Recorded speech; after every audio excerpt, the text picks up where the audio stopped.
بسم الله الرحمن الرحيم. بسم الله الرحمن الرحيم. الحمد لله والصلاة والسلام على رسول الله وعلى آله وصحبه ومن والاه. أما بعد. First and foremost, welcome to another library chat. I know it's been a while. This is going to be a very atypical one. Also, a topic is going to be atypical. And as you can see, I have a guest with me whom I'm going to introduce, inshallah, in just a few minutes after our brief remarks and introduction. Firstly, the usual disclaimers. This is a somewhat advanced library chat in the sense that you need to have an interest in the field of Islamic economics. It would really help if you know the basics. Secondly, this is a library chat and not a fatwa Q&A. And what I mean by this is that the purpose of this chat, as is usually the case with my other library chats, is for you to think, for you to explore, to give information that might be cutting edge, might be controversial. The goal really is not necessarily an endorsement, but rather the beginning of a conversation. And then the final point in the introduction.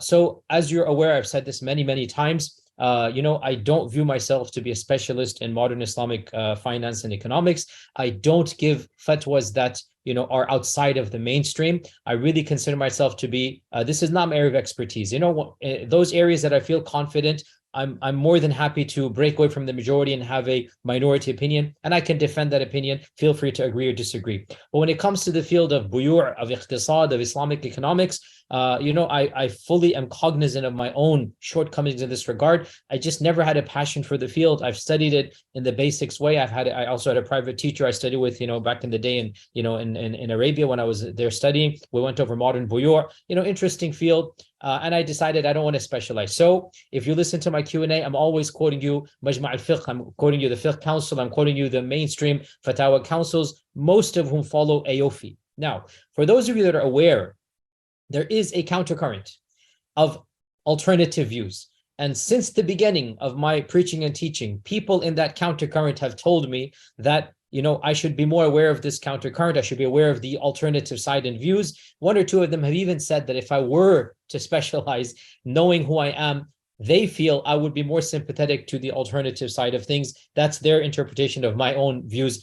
At this stage, I'm simply aware that there's other views out there. And multiple times when I've given my Q&A and fatawa, when I've actually given the fatwas of the Majma' al-Fiqhi or of the Rabit al-Alam or whoever it might be, if you look at the comments, or I get emails and they tell me that, Sheikh, these people, with utmost respect to them, don't understand various views, or they don't understand the modern system or whatever, and they really try to make a case of the alternative paradigm. As of yet, I have resisted simply because I don't view myself to be qualified to go to that level. Nonetheless, I think it is important that the other side is heard. I think it is important that we understand their arguments for those that are interested, and then we have the right to agree or disagree, or the right to choose who you're going to make taqleed of. And therefore, I had an extensive Q&A on a certain aspect with another sheikh, and Dr. Muhammad Fadel, whom I really respect and admire, and he's a professor at the University of Toronto. He's translated the Muwatta of Imam Malik. His credentials are, mashallah, well known. You can read about him, and every paper he's written, I have to say, every paper he's ever written that I've read, honestly, it is a work of art, really. It's just amazing. The erudite, methodology in presenting his arguments, the extensive footnotes. Mashallah, he's done his research. Dr. Fadel reached out to me and said basically the same thing that so many other people have said, and that is, you need to understand the other side. There are issues that perhaps the mainstream don't seem to be taking into account. And as our conversation went back and forth, I said, Dr. Fadel, you know what? Let's just have a frank interview, and let's just put this online, and let the viewers, hear, your views and who you're quoting and your arguments, and let them decide. So, Dr. Fadel, first and foremost, welcome to a library chat of mine. Thank you very much. Jazakallah kulla khair, Sheikh Yasir.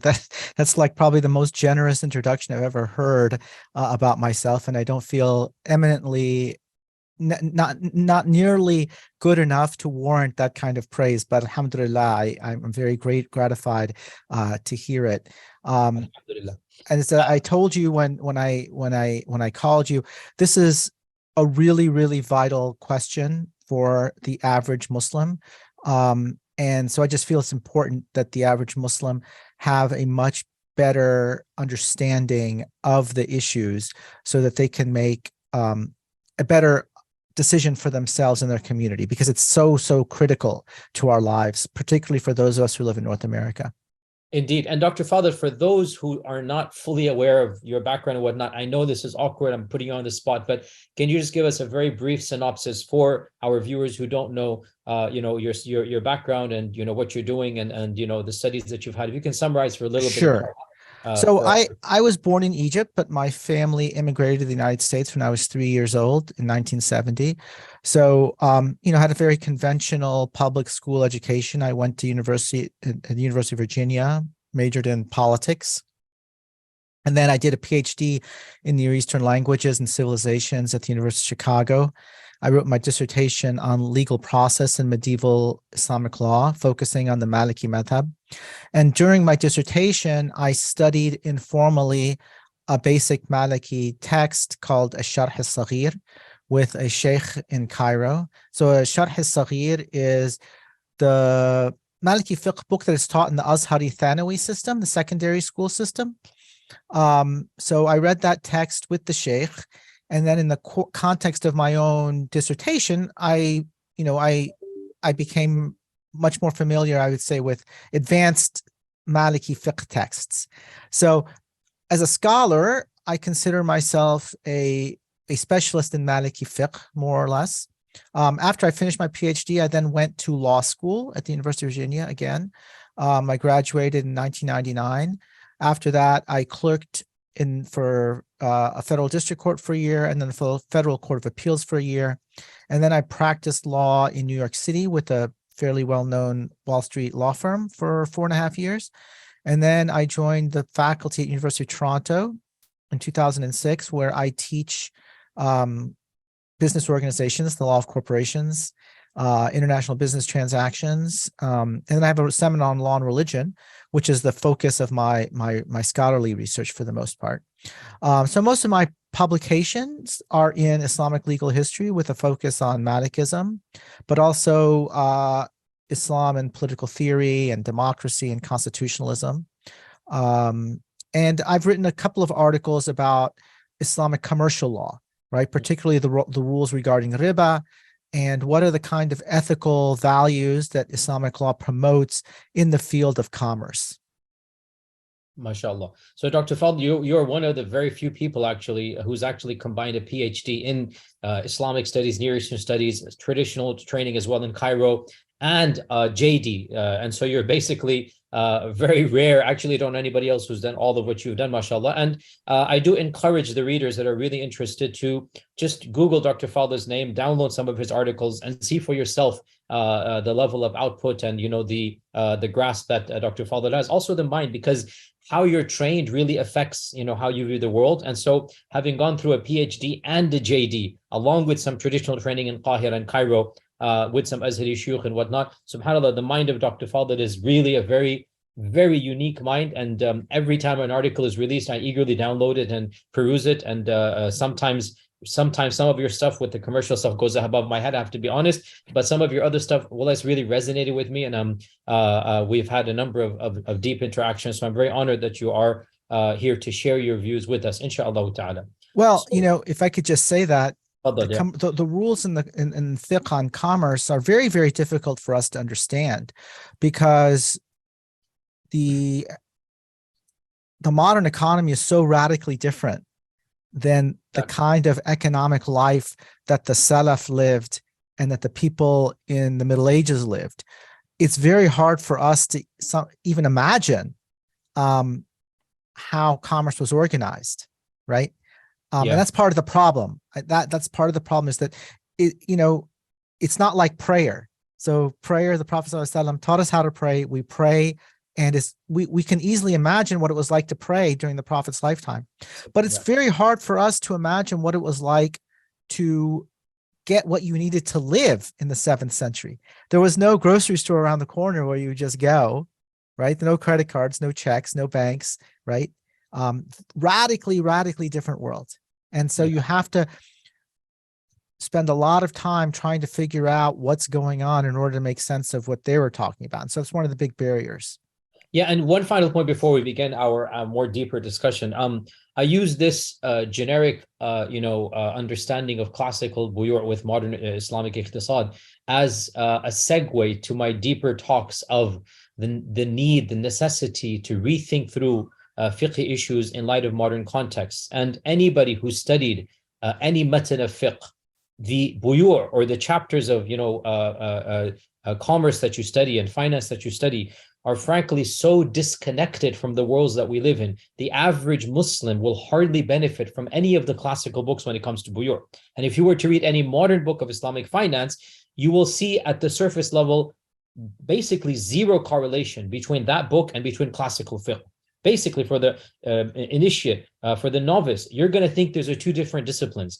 But for the alim, for the faqih, this discipline of modern iqtisad has been derived from classical fiqh, right? So they take the principles of classical fiqh, they take the qawa'id that, classical ulama have derived, and they try to apply them or rethink them through in the modern context. And this is why it is so important to understand the context of our fiqh derivation and the need and necessity to rethink through. This is not a rejection of the tradition. It is actually the implementation of the tradition, because there's hardly a question in modern Islamic finance, whether it comes to banks, whether it comes to mortgages, whether it comes to credit cards, anything, even, modern trade and commerce, except that you're not going to find a simplistic, fatwa, copy and paste from our earlier ulama. There's going to be an extrapolation, and that's why people like Dr. Fadel and others really bring up some very important caveats or maybe even disagreements when they point out perhaps in that extrapolation, some of our modern fuqaha have not really looked at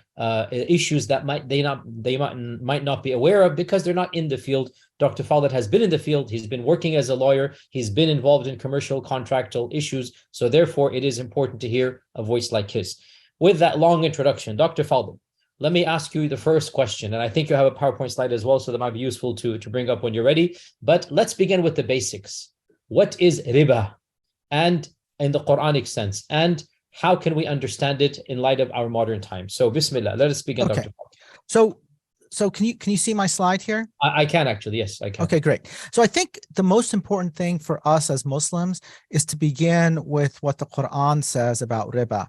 And although you find references to riba in various different chapters of the Quran, the most extensive treatment of riba is toward the end of Surah Al-Baqarah. So I think it makes sense to start there. And so I have in the slide, starting with verse 275. And so let me just go through these. And these are verses that we should all be familiar with. Those who devour riba shall not rise except as one rises who is felled by the touch of Satan. That is because they say, trade is like riba. But God has permitted trade and forbidden riba. Whoever desists after receiving admonition from his Lord may keep what occurred in the past, and his affairs left to God. But as for those who persist, they shall be the denizens of hell, dwelling therein forever. So right away, we know that riba is an extremely serious matter, because God is threatening those who practice riba with hell and a lasting punishment of hell, right? Then God immediately in the next verse contrasts riba with charity. So God says God blights riba, but he causes charity to grow, and God loves not the sinful ingrate. So we know that riba has a superficial appearance with trade, but it's not trade, but it's the categorical opposite of charity. So on the one hand, on one extreme, we have riba, at the other, we have charity, and in the middle, there's something called trade. So Allah subhanahu wa ta'ala then again says, O you who believe, fear God and relinquish what remains of your claims to riba, if indeed you are believers. And then he threatens us again and says, and if you do not, take notice of a war from God and his messenger. Now, this is a very, very strong language. Allah subhanahu wa ta'ala uses the word harb. And you can correct me if I'm wrong, Shaykh Yasir, but I think this is the only sin in the Quran in which God threatens us with war. Indeed, the only sin, yes. And this is directed to the believers. This is not to non-believers. This is directed toward believers. If you repent, you may retain the obligations owed to you, ru'usu amwalikum, neither committing wrong nor being wronged. Now, and if he, i.e. the debtor, the word in Arabic is du usratin, is in difficult circumstances, then grant him respite, فَنَظِرَةٌ إِلَى مَيْسَرَةٍ, until his condition is eased. But it would be better for you were you to forgive the debt. وَأَن تَصَدَّقُوا خَيْرٌ لَكُمْ إِن كُنتُمْ تَعْلَمُونَ. Right? So Allah concludes that after he threatens us if we engage in riba, he then tells us if somebody owes you money, right, then give him more time to pay. And if you forgive it, it's better, i.e. forgive what he owes you. Okay? Now, let's pause here and try to understand what's going on, right? The last of these verses actually is crucial in understanding the beginning of the verse. Because when Allah subhanahu wa ta'ala talks about riba, he uses the definite article alif lam, meaning this is something that the Arabs knew. It was a transaction that they understood, that they was familiar to them. So in the Arabic language, this is called alif lam lil ahd, right? It's the definite article for that which is something that's customary and well known, right? So what is known about it? Well, clearly we see here that it's talking about the relationship of a creditor and a debtor. And we know that the problem is that the debtor is unable to pay. So riba has some sort of relationship to when a debtor can't pay. So what do we know happened in pre-Islamic Arabia? In pre-Islamic Arabia, when the debtor was unable to pay, the creditor would charge him more money in exchange for more time. And that's what the word riba means. Riba literally means an increase, ziyada, right?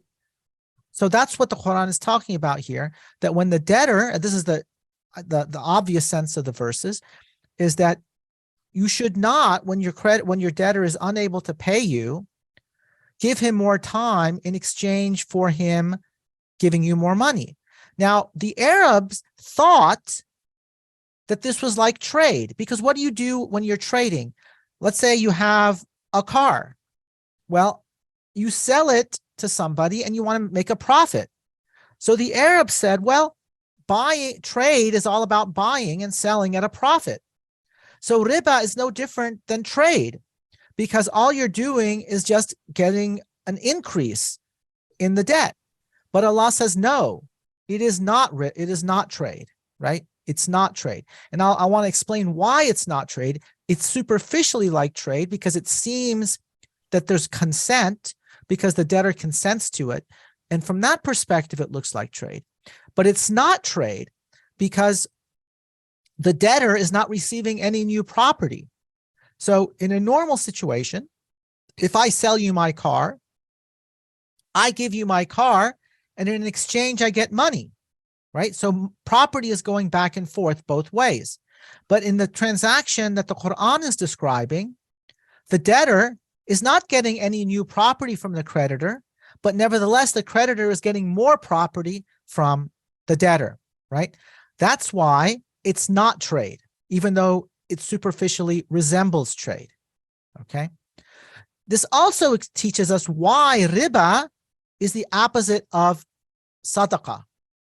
So sadaqah is a free gift of something to somebody else. So when I give somebody sadaqah or zakah, I'm taking something that belongs to me and giving it to that other person and not taking anything in return, right? So it's totally uncompensated. It's a totally altruistic act, right? Riba is the exact opposite of that, because in the case of riba, the creditor is taking from the debtor and giving nothing in return. So it's the exact opposite of sadaqah, right? So the Quran is very eloquent in these verses in explaining to us why riba is so evil, because it is a pure taking from somebody else without giving anything back. And that's why it's harb. Because what did people do in pre-Islamic Arabia and harb? When you defeated your enemies, you took their property. That was what harb was all about, right? So when you take riba from somebody, you're treating them as though you're at war with them. That's why Allah subhanahu wa ta'ala threatens us with war if we engage in riba. Wallahu a'lam. Okay, now what you're saying basically, is that the riba of the Quran is the creditor taking advantage of the debtor's inability to pay back the loan and therefore charging more because of the circumstance of the debtor.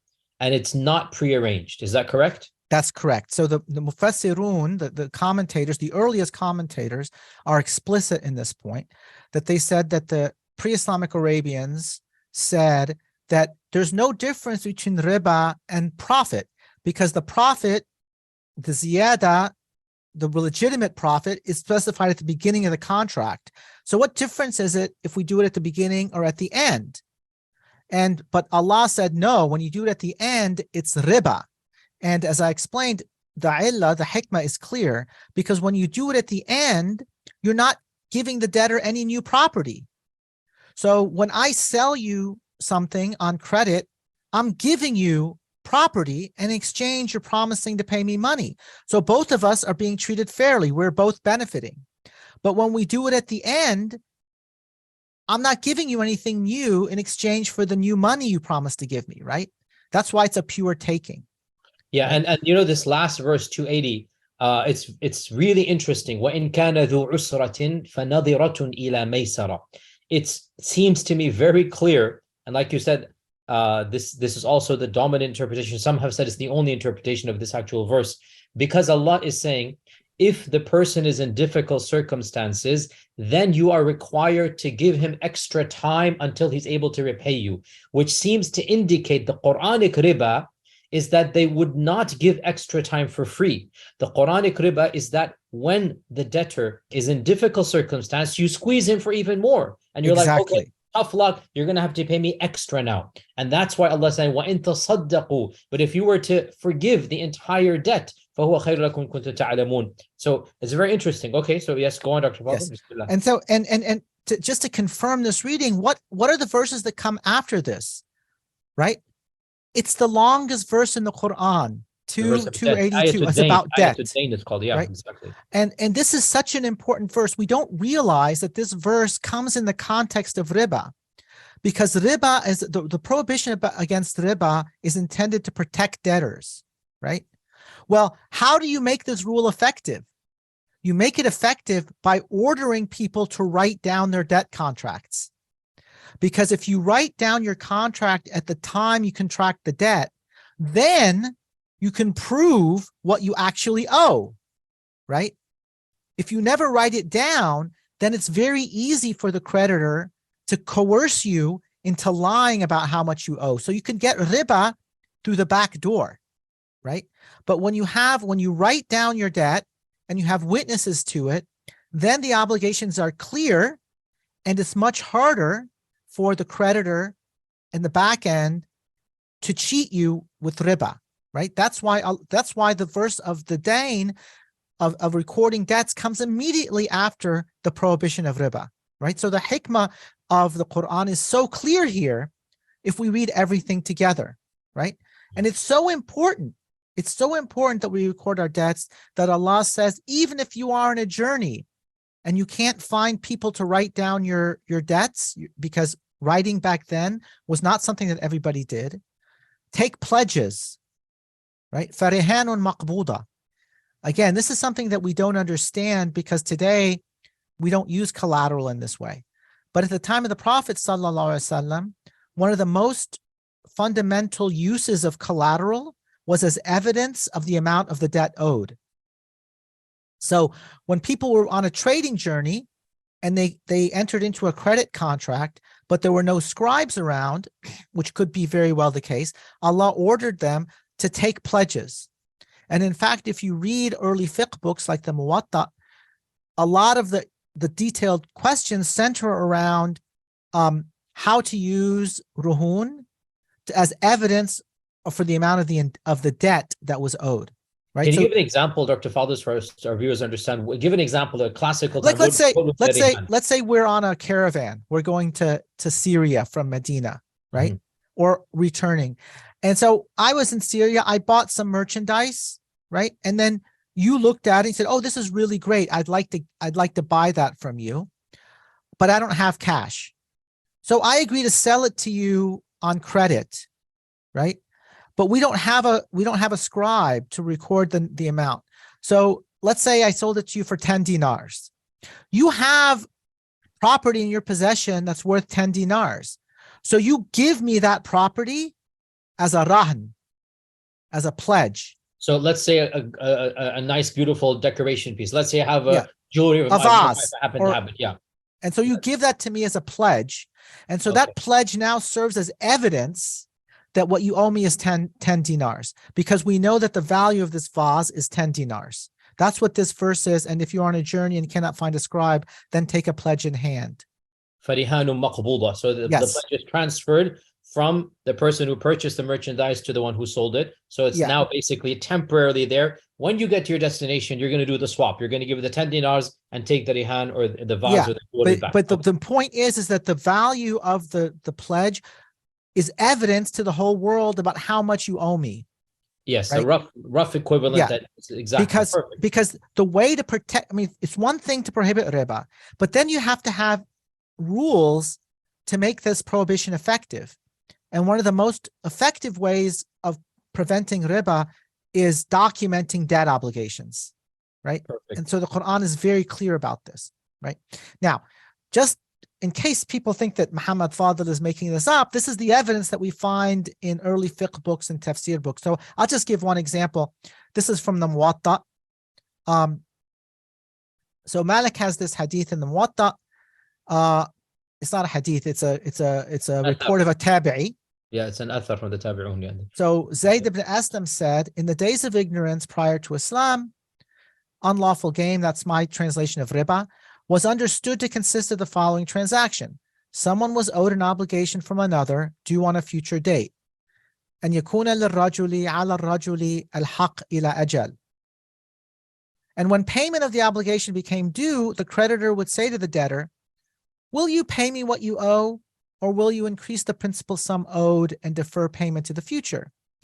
If the debtor paid, the creditor would accept payment. But if he did not, the creditor would increase the principal sum of the debt owed to him and extend the maturity date further into the future.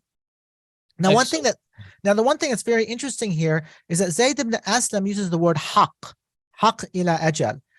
Haq in the Arabic language is a generic term for any kind of obligation, right? The haq could be a result of a bay'ah, it could be the result of a jinayah, it could be the result of a qard, it could be the result of a salam, right? It's not any particular kind of debt, it's just a generic debt, right? Any kind of debt that one owes for whatever reason, right, could be subject to riba, because if you're unable to pay it, then the creditor might, as you put it, strong arm you into paying him more, right? Okay, so the Quran tells us riba is not a sale. And as I explained, and I'll say again, the reason it's not like a sale is because in an ordinary sale, both parties get a value called an iwad in Arabic, right? I sell you my car, you give me money. So both of us are getting an iwad, right? Riba, from a superficial formal perspective, resembles a sale because of the debtor's consent, but in substance, it differs from a sale because the debtor doesn't receive any new property from the creditor. Because it's effectively a unilateral taking, it's like war. Because in war, property is taken by force, not by trade. So it's not, okay, somebody is going to say it's not quite force, it's kind of sort of taking advantage of somebody's circumstance. Right. It's not literally war, but it has the same outcome as war, because in war, people take each other's property without paying for it. And that's what a creditor does when he takes riba from the debtor. Right? And therefore, again, I know we're going to jump the gun, but I mean, I'm sorry, I'm jumping the gun. I know we're going to get there, but because I think it is a perfect time to point out, if the two parties willingly and mutually agree to a difference in price from the beginning, and the person does so an tibi nafs, and he really wants to do this, right? You may call it a different type, but it's not the Quranic verse here. Absolutely, that's exactly correct. This is what we're going to come to, or at least you're coming to this. So again, the disclaimers, guys, this is not an endorsement. I'm just telling you the opinions out there. Yes. So for example, if you were to look at the tafsir books like Tabari, Qurtubi, Abu Bakr ibn Arabi, they're very clear that the increase in price that a merchant charges to sell something on credit, that is perfectly jaiz. That is perfectly licit, right? Because in that case, both parties are receiving value from each other. But in riba, only the creditor, right? As I said, it's an uncompensated taking. That's why it's the opposite of sadaqah, because sadaqah is an uncompensated gift, right? So again, when you understand these things, it makes you appreciate the wisdom and the balagha of the Quran. Excellent. Okay. Well, this now, as many people know, in sort of common Muslim sense, riba has a much wider meaning than what is in the Quran. And I want to talk about that a little bit. But I think it's very important for us to understand that a word in Arabic can have several different meanings, but we need to understand the Quran in the Quranic context. And so it's important, in my opinion, that we don't confuse what I'm going to call secondary meanings of riba with what the Quran is saying, right? Because a lot of our confusion about riba stems from the fact that we confuse secondary meanings of riba with the Quranic meaning. But the Quran is very, very clear, and it makes a lot of sense, right? When I mean a lot of sense, it makes a lot of sense. It's easy to understand from the plain meaning of the verses of the Quran, and it also makes sense from an economic perspective. Why? Because it permits us to use credit, and it permits merchants to profit from trading on credit, but it protects debtors from being exploited if they're unable to pay their debts. And then because it concludes by saying, وَأَن تَصَدَّقُوا خَيْرٌ لَكُمْ, it actually anticipates what we call in bankruptcy law, the fresh start policy. So many of us, if people know what bankruptcy does, la qadr Allah, afakum Allah, if somebody goes into bankruptcy court, what the bankruptcy court does is it figures out how much money the debtor has and figures out how much the debtor can actually pay. And then after that, it cancels all the debt that the debtor owes, right? So it's funny that modern bankruptcy law, it's not funny, it shows the wisdom of the Quran. Modern bankruptcy law actually implements what the Quran says. The Quran says, وَأَن تَصَدَّقُوا خَيْرٌ لَكُمْ. That's what the law says. When somebody is bankrupt, what we do is we figure out how much person can pay, we give that to the creditors, and then we say, that's it. All your debt is canceled, start over again, right? So the Quran is very, very consistent with what economics considers to be the best way of treating debtors. So why does it matter if we understand the Quran's condemnation of riba in this narrow sense and separate secondary senses? Because the threat of war is a very, very extreme threat. As we said, it's the only sin in which God threatens us with war, not adultery, not anything else. It's riba, right? So this makes more sense. If the Quran is talking about this specific kind of transaction, then we understand why it has such a severe threat, right? So these secondary uses of riba are something else entirely and should not be confused. They might be prohibited, right? But they're not subject to the same level of scrutiny and condemnation. That's the important point, right? Excellent. Okay. Now, riba is also used, as I said, in the secondary way. That's we see that in the fiqh books. And this is where I think people get really, really confused, because the fiqh that's in the fiqh of riba is very, very complicated. It's very closely connected to pre-modern economies in which most trade was barter, not with cash, and it was a very different kind of economic system. So here, if you were to pick up a fiqh book, they divide riba into two broad categories, what they call riba al-buyu', riba in connection with contracts of sale, and riba diyun, riba in connection with debts. And then there are special rules regarding loans. So loans in Arabic are called qard. Qard is a completely different idea than what we mean by loan today. So it's very, very unfortunate that people translated the Islamic word qard for loan, because they have, even though the words are the same, the meanings are completely different. And so it leads to lots of errors. But let's begin by looking at riba rules involving sales. So the general rule in Islamic law is that sales are fine. Ahallallahu al-bay', right? That's what the Quran says. God allows sales. So there are special rules involving specific commodities in Islamic law, in which when you sell these kinds of commodities, they might be subject to the rules known as Ribā al-Fadl, which is the riba of excess. In these transactions, you must have absolute equality, right? Then there are other kinds of sales, if they're barter transactions but with delay, right? Again, normally that's considered fine, unless it involves specific kinds of commodities, right? In which case, then deferral is not allowed. Now, the second kind of riba, called riba nasi'a or riba nasa', what makes it illegal is the deferral, not the increase. So, for example, if I were to sell you 10 bushels of wheat today for 10 bushels of wheat in a month, that's still not allowed, even though the quantities are the same, because what's prohibited is deferring that exchange. Anyway, I'll get into that in a second. So when the rules of riba fadl apply, then we can only exchange equivalent amounts. When the rules of riba nasi'a apply, then we must complete our trade immediately. These rules apply only to some commodities, right?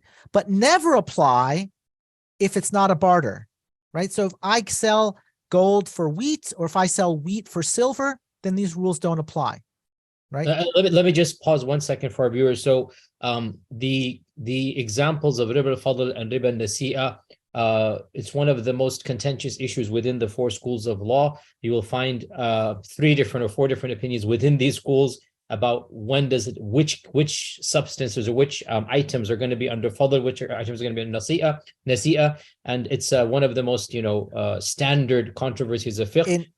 The concept is there though. Yes, the concept is there. Yeah. In fact, it's very, very complicated, a lot of controversy, but this is the interesting thing. Once you have a money economy and everybody has money, and you can buy commodities with money instead of trading other commodities for them, none of these rules matter. Exactly. When you have gold and silver. But hold on, Dr. Fadel, are we going to talk about fiat currencies today? Yes, we can get there. We can get there, but let's start here. Now, the one thing that's difficult is that these rules also apply to gold and silver. So you could not sell gold for silver on a deferred basis. Anytime they call it like sarf, currency exchange. So in the classical rules, all currency exchange had to be immediate. Spot transactions on the market, right? So you couldn't trade 1 ounce of gold today for 1 ounce of gold in a year, right? You couldn't trade 1 ounce of gold today for 20 ounces of silver in a year. Yes. Right? You could trade 1 ounce of gold for 20 ounces of silver today because it's okay to do that, right? But you had to do it on the spot market. And so, of course, the big controversy, and you already alluded to it, is, well, I don't use gold and silver. I use dollars, US dollars, Canadian dollars, Australian dollars, Egyptian pounds, et cetera, et cetera. Do fiat currencies take on the rules of gold and silver? Most Muslim jurists say yes, although some people say no. We can talk about that if we get there, right? Yeah. But right now, so we just want to understand the basic structure. Yeah. And one other point, I know you hinted at this, but just for the explicit benefit of our viewers, these other categories of riba al-fadl, riba nasi'a, these are not mentioned in the Quran. That's correct. These are derived from the prophetic ahadith. These are derived from the exactly. Sunnah. And therefore, the key point Dr. Fadel and others are making, Quranic riba and the harsh punishments of Quranic riba are not upon riba al-fadl and riba nasi'a. They're That's separate correct. categories, and that's Separate categories. yes, and that's the point Dr. Fadel and many other scholars are making. Okay, Bismillah, go on. Yeah. So I was about to get these rules derived from certain hadiths of the Prophet. This is like the most famous one, in which Ubadah ibn Samit reported that the Prophet ﷺ prohibited the sale of gold for gold, silver for silver, wheat for wheat, barley for barley, dates for dates, and salt for salt, except in equal amounts, etc. Now you might be asking yourself, well, why would anybody do that? Why would anybody trade gold for gold, silver for silver, et cetera, et cetera? A couple of reasons. First, in the 7th century, there was no centralized mint for gold in the Hijaz. So people had different gold coins from different areas of the world. Some coins would have were purer than others. Others might weigh more, et cetera, right? And so the Prophet ﷺ wanted to make sure that people weren't being cheated. That's one reason. The second reason is that these can be means to riba al-jahiliyyah.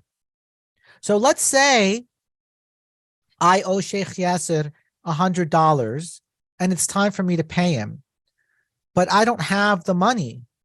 Now, the Quran has prohibited Shaykh Yasir, I'm not saying he would do this, but I'm just using this as an example. He's prohibited him from saying, okay, Muhammad, I'll give you another month, but now you have to pay me $110 at the end of the month. He can't do that now. That's a harb. So he's not going to do that.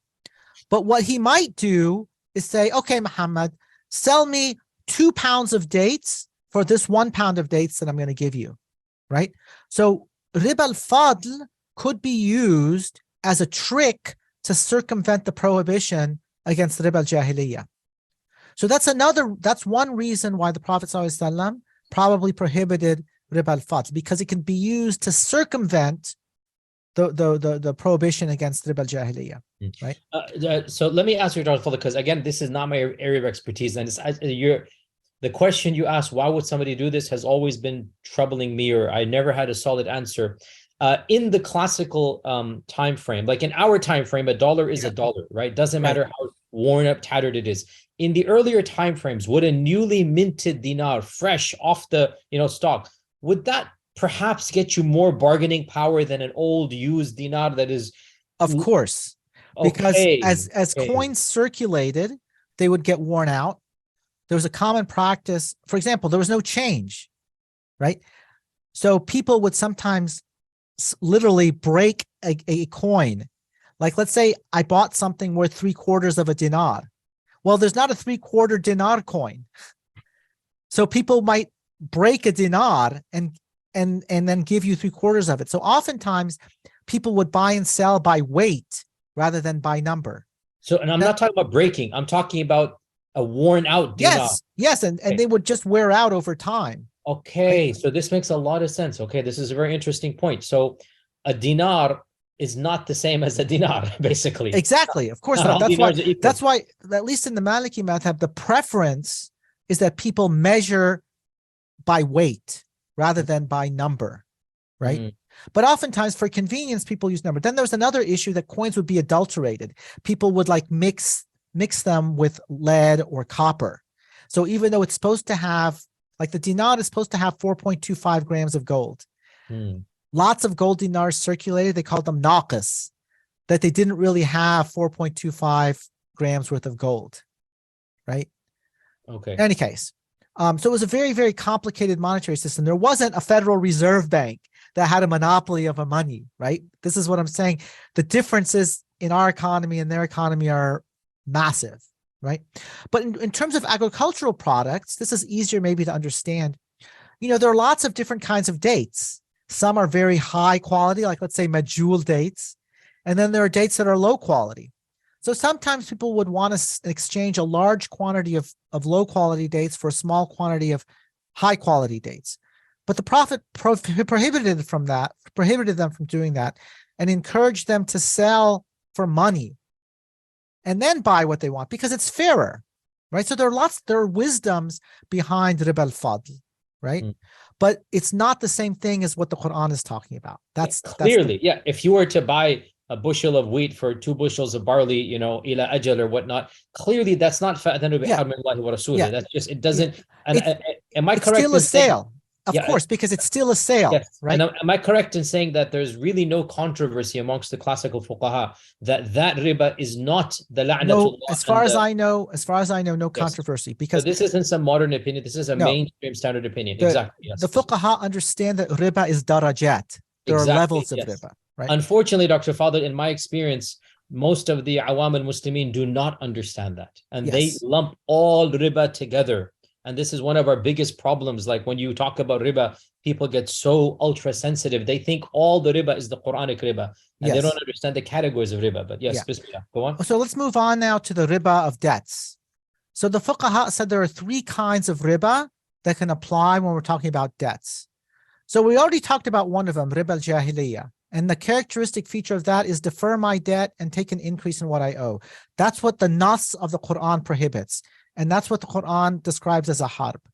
But there are other kinds of transactions involving debts that can involve riba according to the fuqaha. The first most important one, or the second most important category, is what they call da'a wa ta'ajjal. This is like, so suppose I owe Shaykh Yasir $1,000 and it's payable the 1st of July. So I go up to Shaykh Yasir today and I say, Yasir, why wait until July 23rd to get your $1,000? I'll give you $800 today if you forgive the other $200. Okay, so they said this is a kind of riba, because the way they looked at it is that I am getting him to cancel a portion of my debt in exchange for prepayment. So it looks like I'm paying for time, right? So this is a prohibition based on analogy to riba al-jahiliyyah. Okay, it's not based on text, it's based on analogy. Now, the majority of Muslim jurists said this was prohibited, but not all Muslim jurists thought this was prohibited. And there are athar in which the Prophet permitted this in certain situations. The Banu Nadir, I think, right? It Yes. happened. Yes. Yeah. And by the way, this is Ibn Taymiyyah's opinion as well, that is jaiz. And then the third category of the riba involving debts is called ibtida'u daini bid-dain. Now, what this means is that we're prohibited from exchanging one debt for another debt. For example, I tell Shaykh Yasir, I will paint your house tomorrow for $1,000. Why is this ibtida'u daini bid-dain? Because I am obliging myself to do something in the future, and he is obliging himself to pay me in the future. So both of us are incurring a debt. So in Islamic law, in order for a contract to be valid, at least one of the parties has to pay something immediately. So what the fuqaha would say in a contract like this is that either Yasir has to pay me immediately, or I have to begin painting his house immediately. Otherwise, this contract is invalid because it's ibtida'u daini bid-dain, because both of us were exchanging debts, and we're not supposed to do that. Okay. Now, generally speaking, riba al-jahiliyyah is the worst form of riba because it's prohibited in the Quran and it's described as harb. Ibtida'u daini bid-dain is considered akhaf anwa' al-riba. That is it's the least repugnant form of riba. Okay. Now, as I said, riba al-jahiliyyah is prohibited by the express text of the Quran, da' wa ta'ajjal by analogy, and ibtida'u daini bid-daini is prohibited based on a hadith, nahana an al-kali' bil-kali'. Now, this report, nahana an al-kali' bil-kali', is a weak hadith. It's not a strong hadith, and it's also a very vague hadith, and it's not the words of the Prophet. It's a narration based on like a paraphrase, right?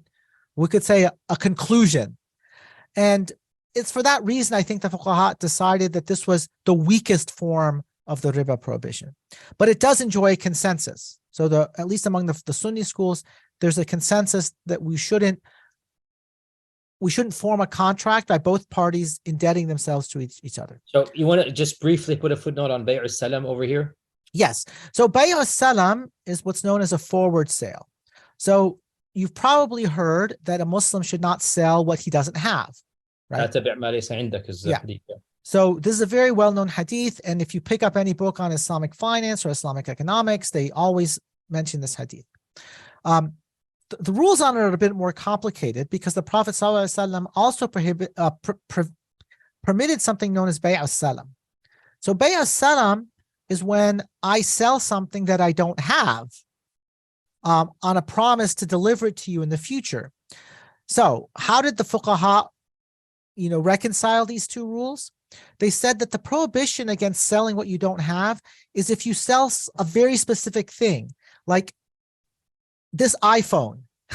I am selling you iPhone serial number XYZ for $10. Well, I better have that iPhone in my possession, XYZ, so I can give it to you, or else that's fraud, right? But if I have a contractual obligation to sell you a generic iPhone, right? An iPhone that meets a certain description, okay, that's fine, because Bay' al-Salam permits us to sell something that's a generic obligation on condition that it's the thing that we're selling is something that's reasonably available in the marketplace, right? So I can promise to sell you like a finished good or commodities that I don't actually have in my possession on the assumption that I can go out to the market and buy it, or I can produce it myself if I'm a farmer, for example. And in that transaction, the purchaser pays for it in advance, right? So let's say the classical form is, and like that the Prophet is talking about, is purchasing dates. So I want to buy dates, but I don't need them until July. So I go to a farmer and I say, I will pay you today for 1,000 bushels of dates deliverable on July 1st. He doesn't have the 1,000 bushels today, but it's okay because the dates are what we call it. It's a mithli, it's generic, right? I can give him the money for it today, and then in 6 months, when it's delivery date, he'll either give me the dates that his trees produced, or he'll go buy them from somebody else and give them to me. So that's fine, right? But the important point is that I pay now. That's why we avoid ibtidat with daini bid-dain. Okay. Now, you might be asking, what about loans, Professor Fadel? So now I want to talk about loans. So loans, interestingly, according to the fuqaha, are exceptional. Because if you remember the rules of Ribā Nasi'a, loans violate the rules of Ribā Nasi'a. Because I said, I can't give you 1 ounce of gold today in exchange for 1 ounce of gold in July, because that's deferred, and gold can't be exchanged on a deferred basis. But isn't that a loan, Professor Fadel? Depends, is what the fuqaha say, because it depends on the intention of the parties. Because in a sale, people are seeking profit, a benefit. But a loan, by contrast, is charitable.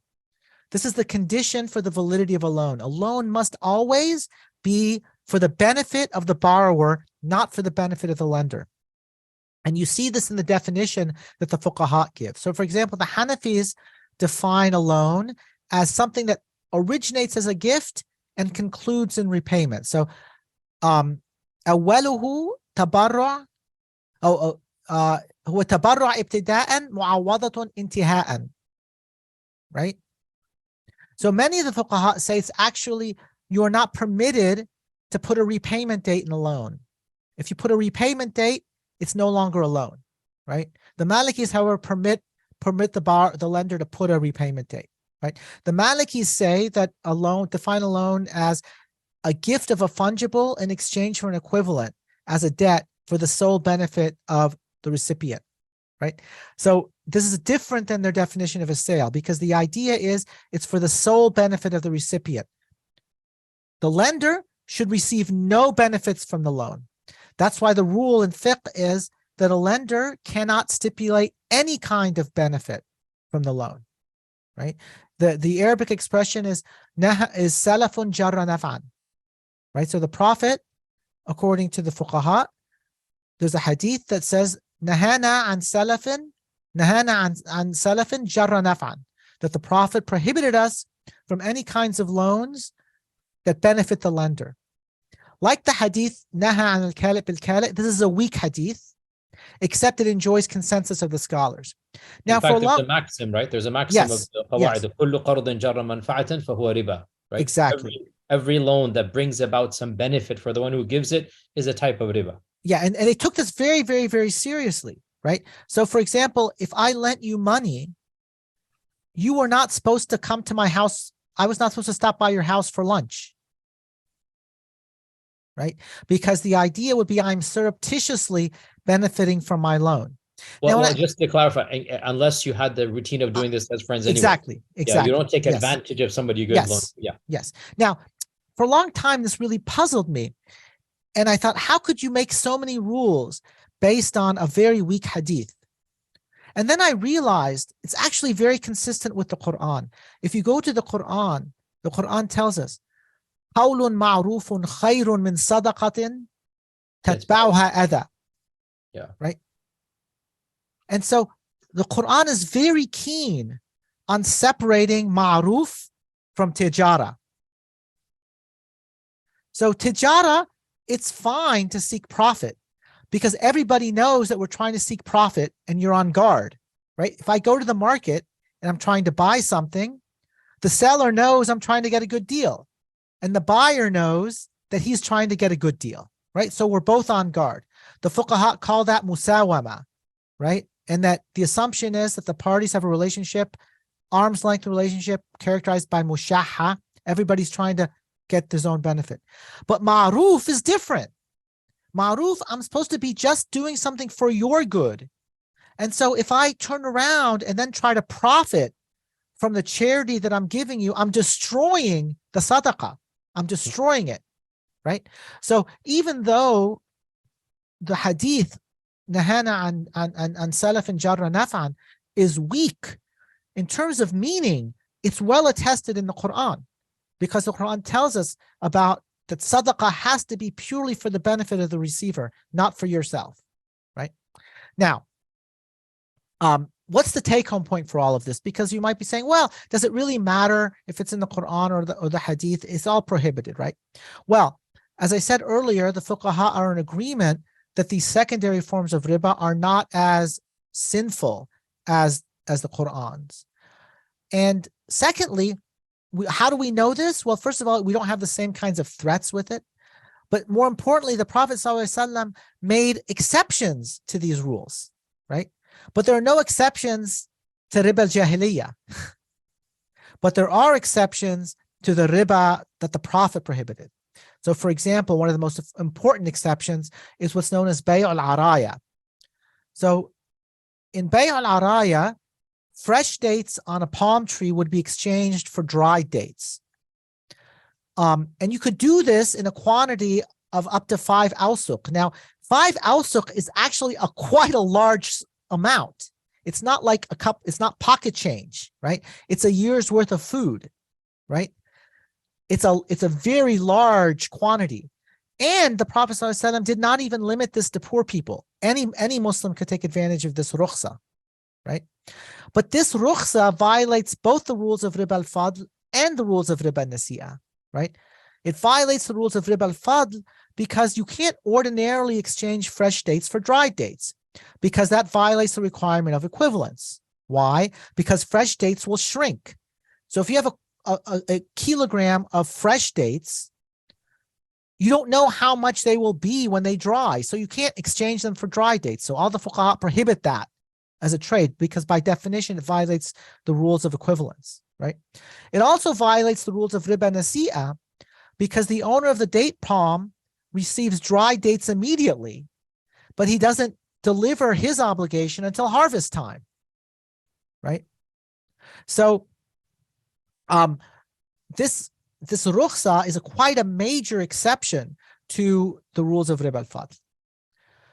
With respect to loans, the Prophet ﷺ also permitted borrowers to repay their debts by freely giving the lender something better, right? So if I borrowed, a kilogram of dates from Shaykh Yasir, and these dates might be medium quality dates, right? When I repaid him, I could repay him 1.5 kilograms of dates, and that's fine, right? Ahsanukum qada'an, right?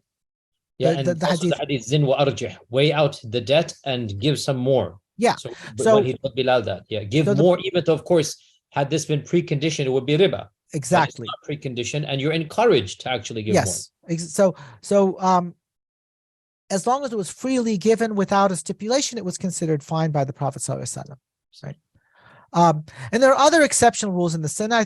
In the Sunnah, we already talked about them. We talked about Bay' as-Salam. So Bay' as-Salam is an exception to the rule that you can't sell what you don't have, right?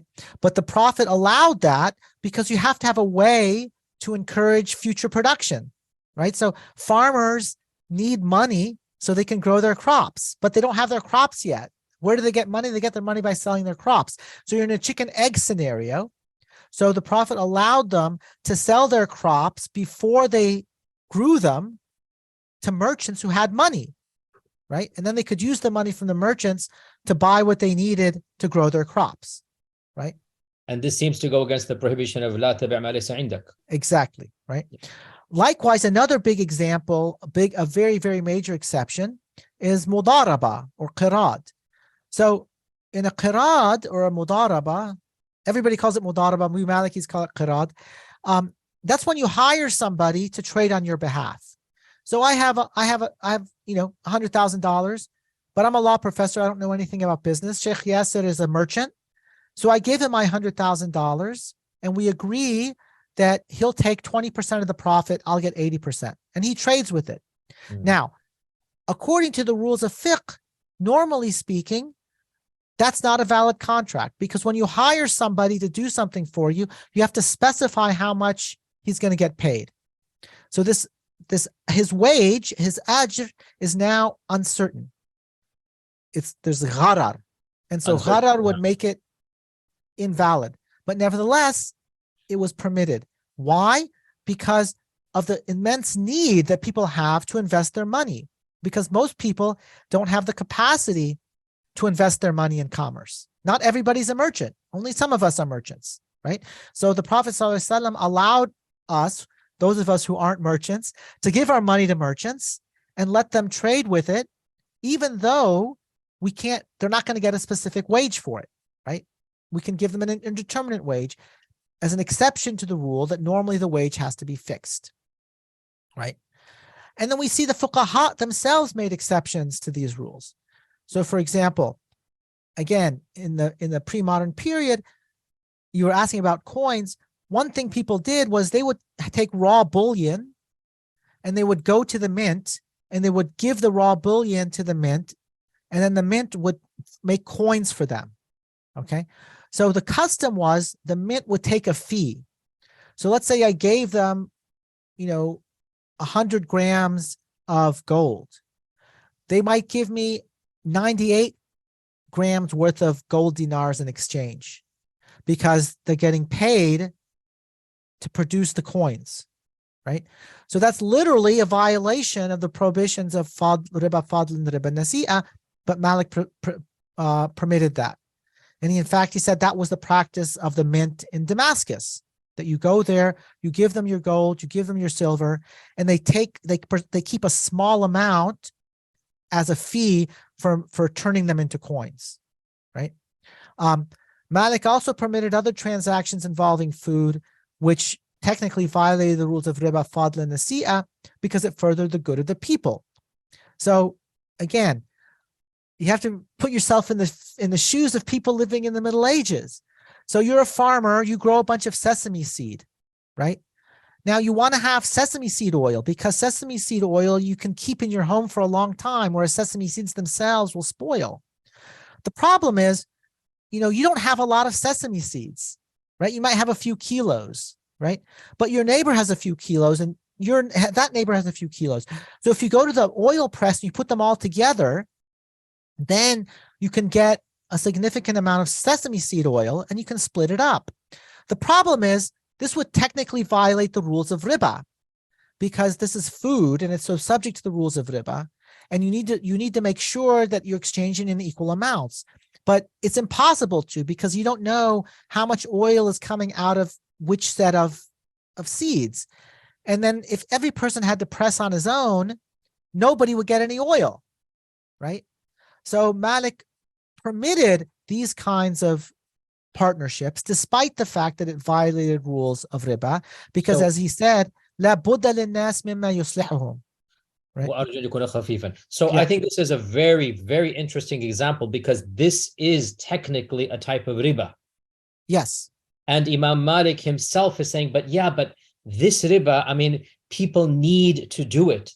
In order to live their lives, they need to do it. And I hope that inshallah it is a trivial matter, right? Yes. And exactly. this shows you the fiqh of Imam Malik. And this is one of our biggest problems, that when we talk about some modern types of perhaps, slight riba, people think it's all lumped together. And Imam Malik and the great fuqaha, Imam Abu Hanifa, others clearly understood there's like so many categories of riba, and the types of riba that are prohibited in the hadith are not the same. They're nowhere near. Can you imagine Imam Malik saying this, and this is فَأْذَنُوا بِحَرْبٍ مِّنَ اللَّهِ? It's about a waging war against Allah and His Messenger. Of course not. This is a complete different. In fact, this transaction, as you said, it goes against both Riba al-Fadl and al-Nasi'ah. And then Imam Malik said, I hope it's okay because the people really need it to live their daily lives by. Again, very interesting food for thought, pun intended here, but Bismillah, go on. As an example of an exception to the rule against ibtidat ud-daini bid-dain, the Malikis permitted people to hire caravan drivers to take them to pilgrimage without paying them in advance. So this exception shows you how sensitive they were to human nature.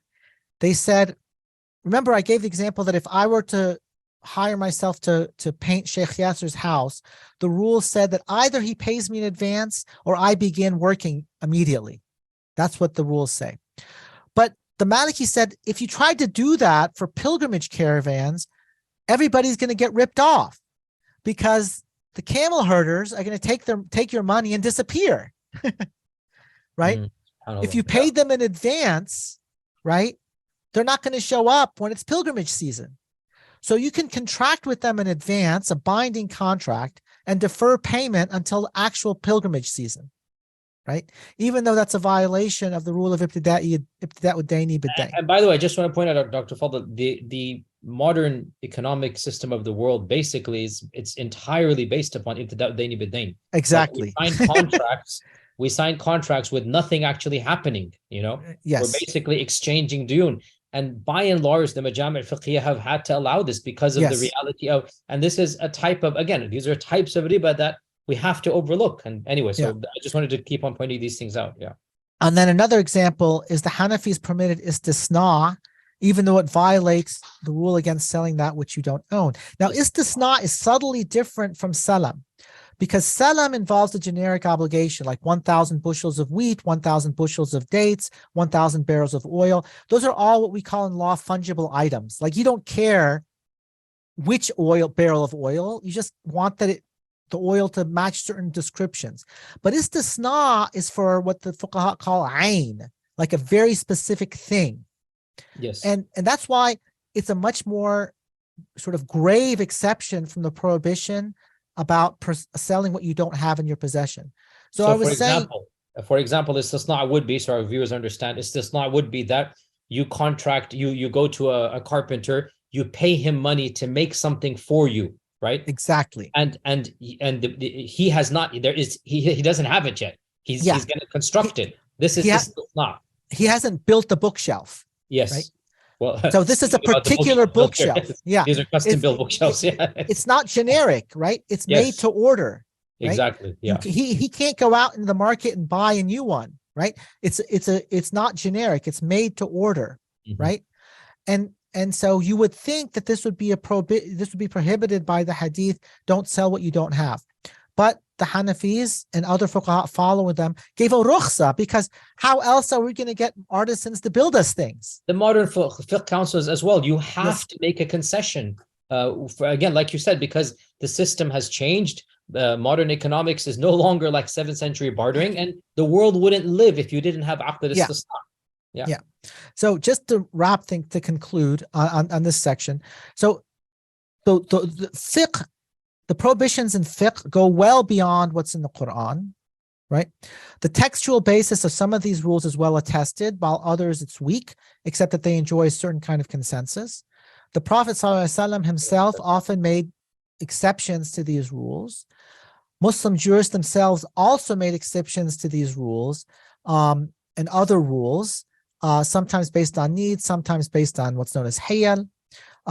Now, the controversy in contemporary times, is based on two principles. Is it permissible to form analogy based on a rukhsa?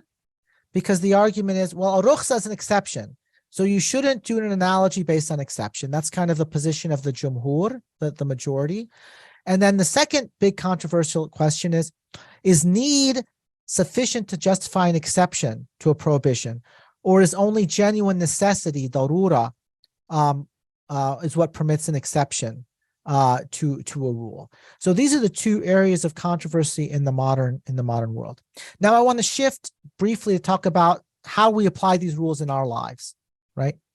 Now, today, modern writers, if you pick up a book on Islamic economics or finance, they tend to assimilate interest-bearing loans that you get from a bank, like for a mortgage or for a car or for a business, to the concept of riba nasi'a, on the idea that interest is forbidden. So everybody focuses on this concept of riba, of interest. They equate interest with riba. And then they also assume that the prohibition of interest is based on the verses in Baqarah that I read, right? And then they ignore all the other rules, more or less, right? And this is problematic in my opinion, because they don't understand the logic of the fiqh and then apply it kind of on an ad hoc and arbitrary fashion without realizing the incoherence of their approach. So for example, if you take the legal principle that self-interested loans are prohibited as riba, then even ordinary banking operations would be prohibited. Now, what do I mean by that? So a loan in fiqh is something that's for the pure benefit of the borrower.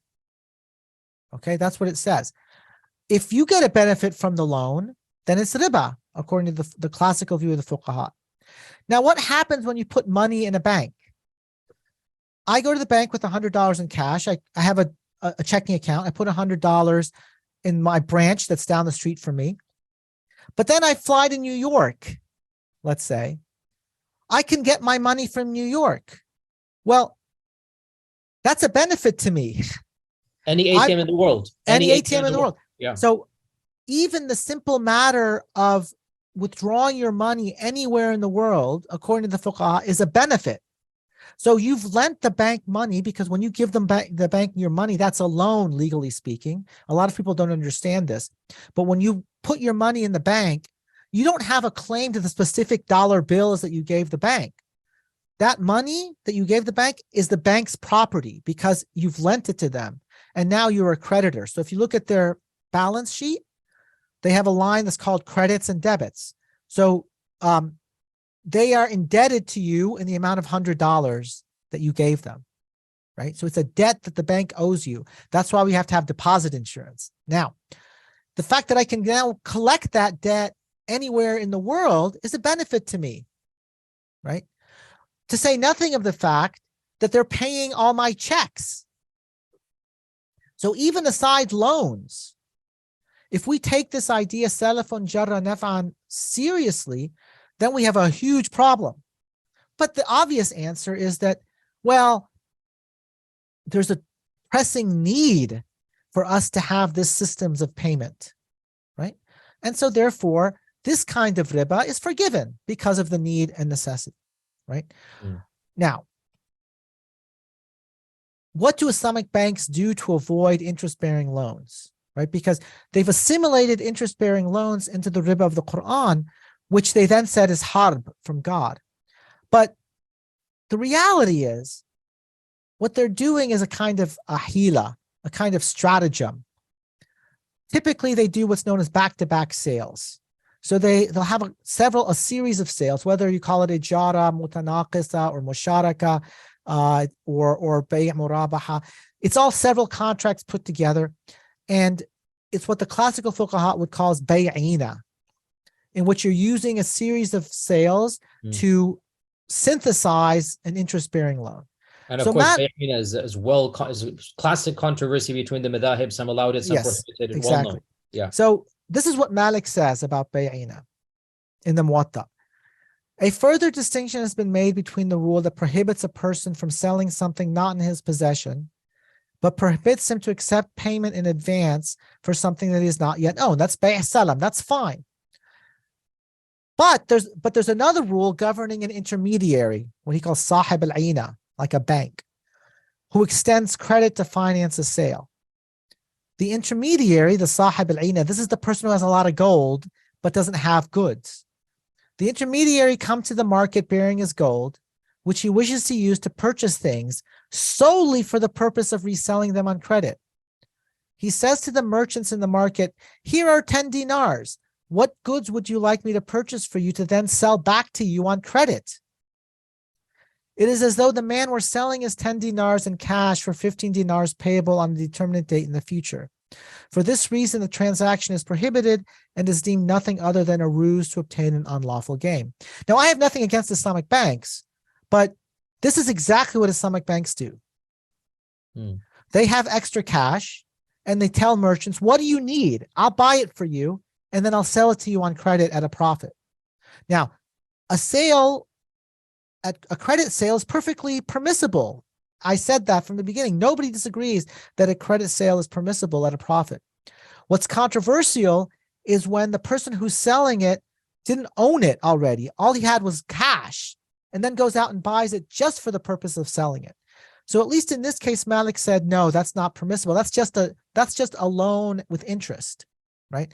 So the problem that Islamic banks have is, on the one hand, they want to say loans at interest is condemned by the Quran, but practically they're doing the same thing. And that's why it's very controversial. So I think of this a little differently. I say jurists historically have recognized dispensations from general rules when it was recognized as being beneficial, even if the transactions were not literally necessities, right? So we talked about the partnership to produce oil from sesame seeds, right? So the question we should be asking ourselves is, can some modern banking, for example, interest-based loans, be acceptable as a rukhsa? And this is why it's very important to understand what the Quranic definition of riba is.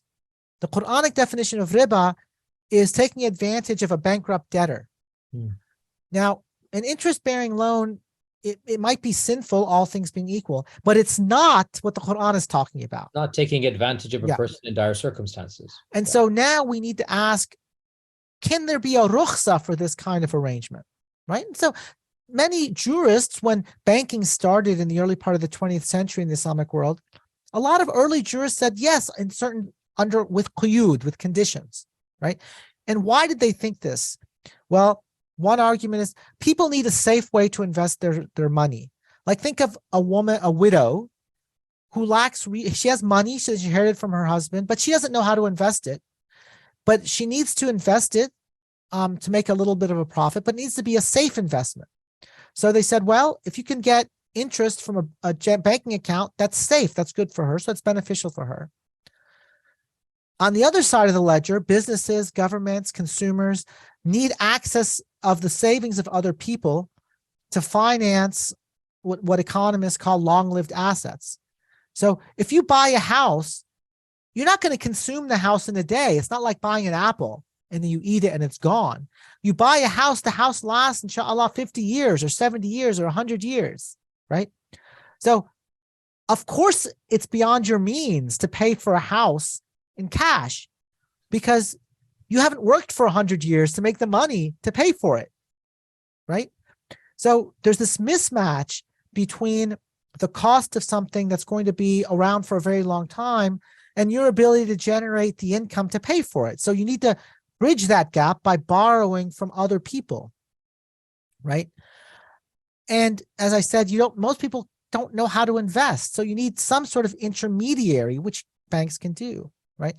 So there's both a social need and an individual need for institutions that match extra savings with those who need the money now. And that's basically what banks do, right? So my view is that a much better approach is to understand loans as a haja, in the same sense that the Prophet ﷺ recognized bay'u salam as a haja, qirad as a haja, araya as a haja, right? and then think about the conditions in which it's okay, right? Rather than encouraging these really complicated, what I call multiple layers of contracting that gets the same result, but oftentimes in a very convoluted and very expensive and confusing way to the consumer.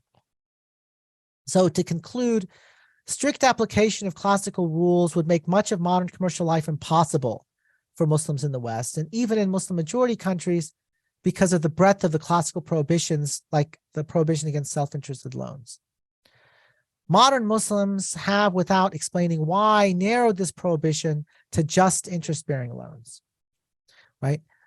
But when they do that, that confuses Muslims because they don't understand why credit sales can be made at a markup, because they, quite plausibly say, but this is interest, and you told me interest is haram, so why can a merchant sell on credit with a markup?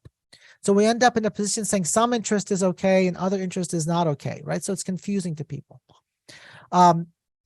Permitting Islamic banking on the basis of bay' al-ina is just as problematic from the perspective of classical fiqh as permitting interest-bearing loans, right?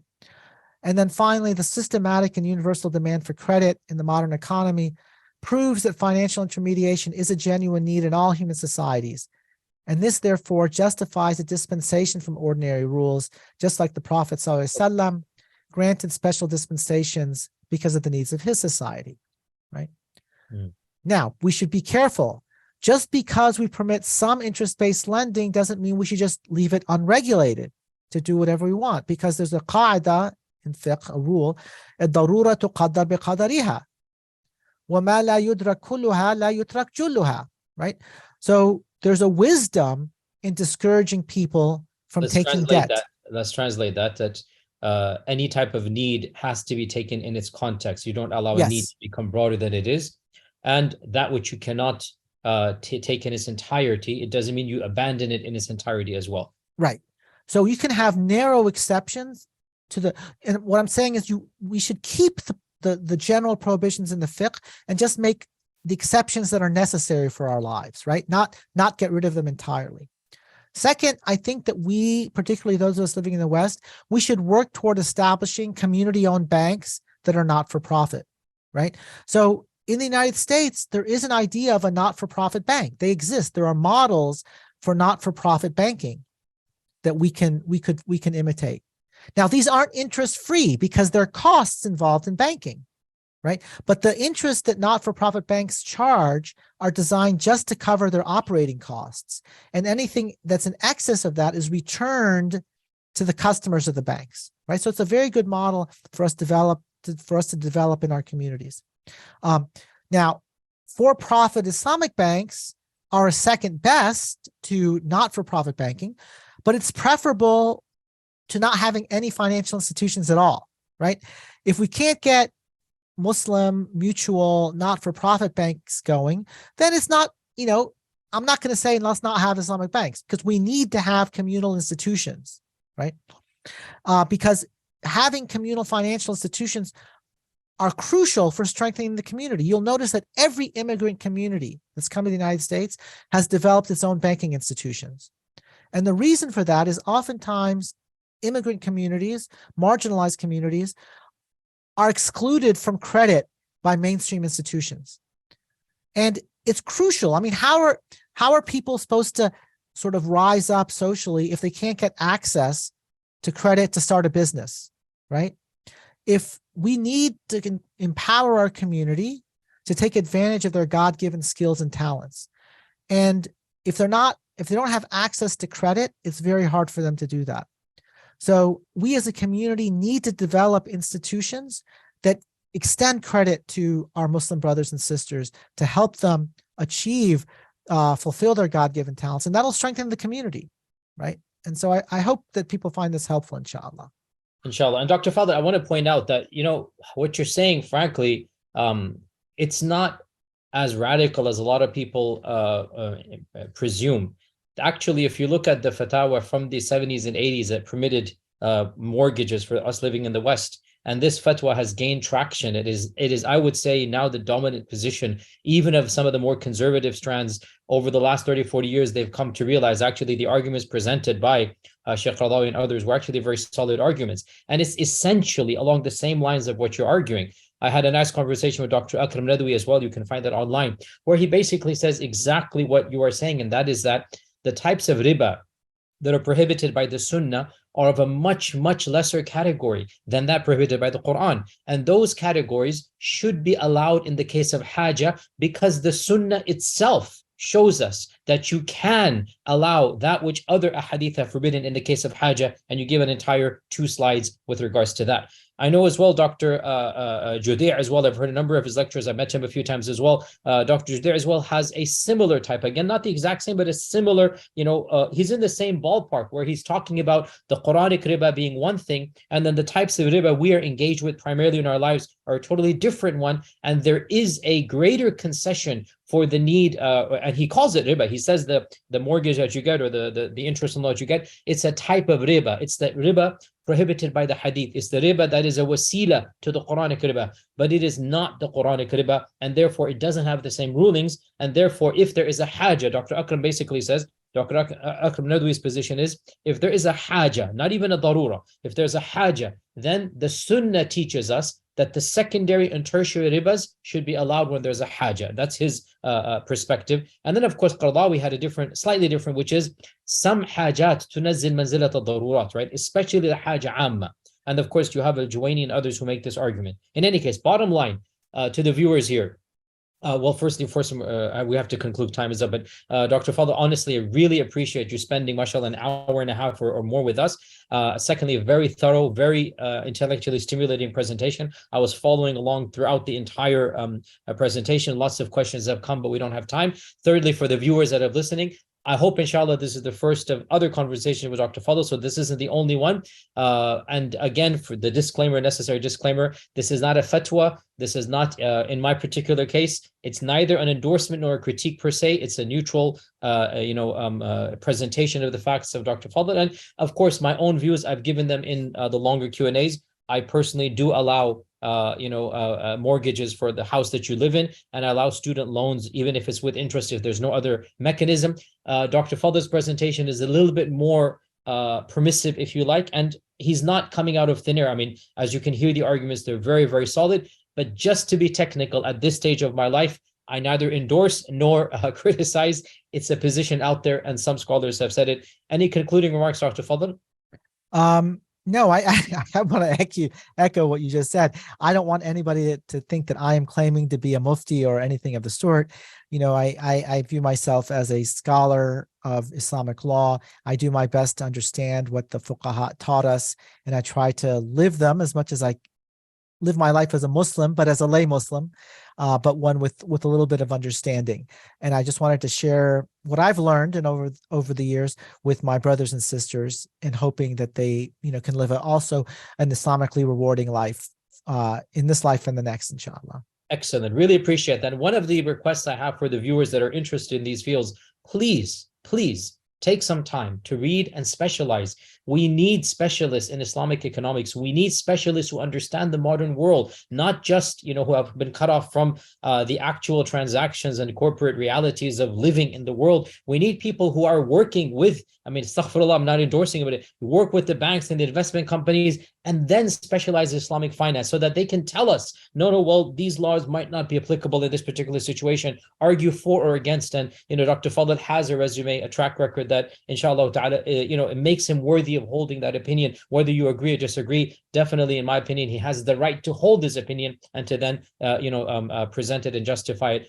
Time has really been, mashallah, extrapolated a little bit too much, but we appreciate your indulgence. I appreciate Dr. Fadel joining us, and inshallah, until the next library chat, jazakumullah khair. Assalamu alaikum wa rahmatullahi wa barakatuh.